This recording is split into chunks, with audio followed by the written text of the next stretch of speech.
All right, people, welcome back to the channel. Thank you for tuning in. So we have some updates to give you where track and field is concerned, my people. And this is where it all comes from. Coaches this, but it's just some bit of information for you people. Roshawn Clarke's 47.34 has been ratified by World Athletics as a World Under 20 record. So big up to Roshawn Clarke for that massive feat, and also it is a Jamaica national record as well. So big accomplishment there for the junior athlete. We look for big things for him to come this season. He has done outstanding this season under the guidance of Okil. You know what I mean? Big up to Okil for the tremendous work that he has done with young Roshawn Clarke, and it argues well for them going forward in the future. You know what I mean? World championship finalist, world junior record holder, national record holder. That's a massive accomplishment. So big up to the coaching staff there at Swept Track Club for all that they have been doing and for Roshawn Clarke. So let's switch things up a little bit and go outside of Jamaica, where Ferdinand Omanyala ditches his coach weeks after Fred Curley and Marcel Jacob did the same. So there has been a lot of coaching changes, a lot of movements in the offseason. It's like football, people, where people are switching to teams, people are, being purchased and so forth. But the fact of the matter is that persons need to understand that the athlete is really the ones that may call the shots in this business transaction. Now, it's all about production. And many might say, well, production has been taking place. However, some of these athletes are ungrateful, and they tend to want to switch when things start look up for them. And they also, when things go a little bit bad, and most of the time it is because of their own doing, going out on a lot of endorsement things and missing a lot of training and so forth. So sometimes the athletes blame the coach and they don't take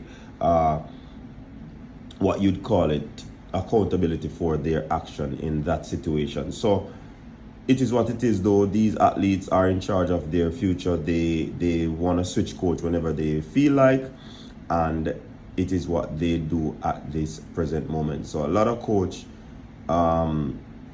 has to look somewhere else as to think about training new persons, or think about the loss of a top athlete that they had in their camp. That is the nature of sport, and that is what took place with Ferdinand Omanyala. He switched up. He's now being coached by Jeffrey Kimani. Yes, and he put it on social media that he's honored to take up the role of sprints coach for the 2024 season, which is a busy one for Ferdinand Omanyala. So let's see how that one will pan out. A lot, like I said before, a lot of athletes have been switching. So let's see what will happen. Now let's talk about Yohan Blake. Yes, Yohan Blake has informed us that he's still running with aluminum in his leg, and he's trying his best to continue and to open up about his injury situation. And of course, you know that Yohan Blake is the 2011 World Championship, and he gave insights of his injury problems through the years and his goal for the upcoming Olympic year. A lot of people have been saying that Yohan Blake should quit, Yohan Blake should stop running. But people, you don't understand, when you're doing something for years, when you've had success for it or in it, you don't really want to stop. It's like it's your passion, it's your joy.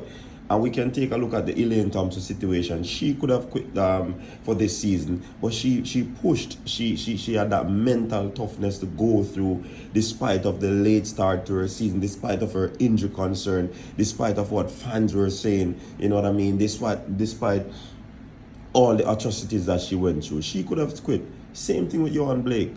But when the athletes love the sport, people, you can't tell them not to continue. You can't tell them that they need to quit, because quitting is never an option for these athletes. You wonder why Merlin Otti continue? You wonder why Shelly and Fraser Price continues? Yes. You wonder why Veronica Campbell Brown continue in her days?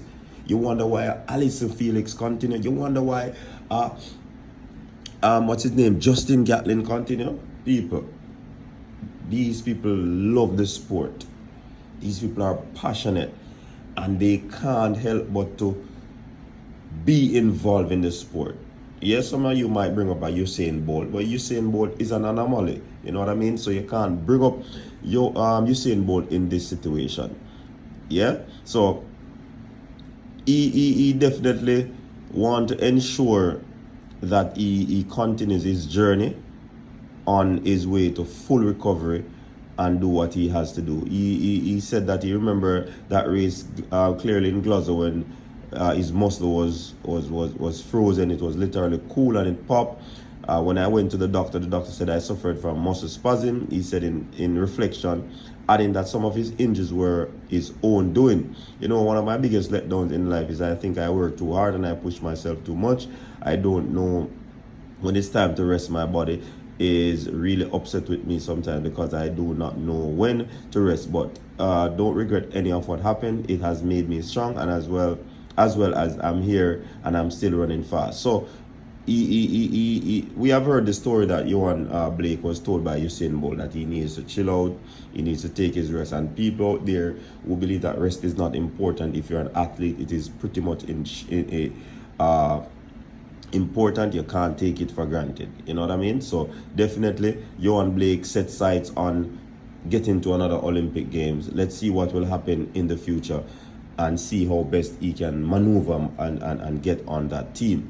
Now let's talk about Alana Reid, people, because a lot of persons have been talking about Alana Reid and the decision that she and her team and her family would have made in terms of going to the United States to train alongside Shakira Richardson in the camp of a Dennis Mitchell. Now, many persons might be saying that Corey Bennett did make a bad decision. No, just to let you know, Corey Bennett did not want that option. Just leaving it at that, people. You know what I mean? And it is what it is. I do believe that persons have concerns and fears about Alana, especially the Jamaican fans. I've seen the comments and they have been talking that this is a bad move and she's going into a bad camp. The credibility of the coach isn't credible, you know what I mean? So they have talked about this whole happening and they do believe that she should have stayed in Jamaica. But oftentimes the fans don't really know the in and out of what is taking place where the sport is concerned, where the decision is concerned.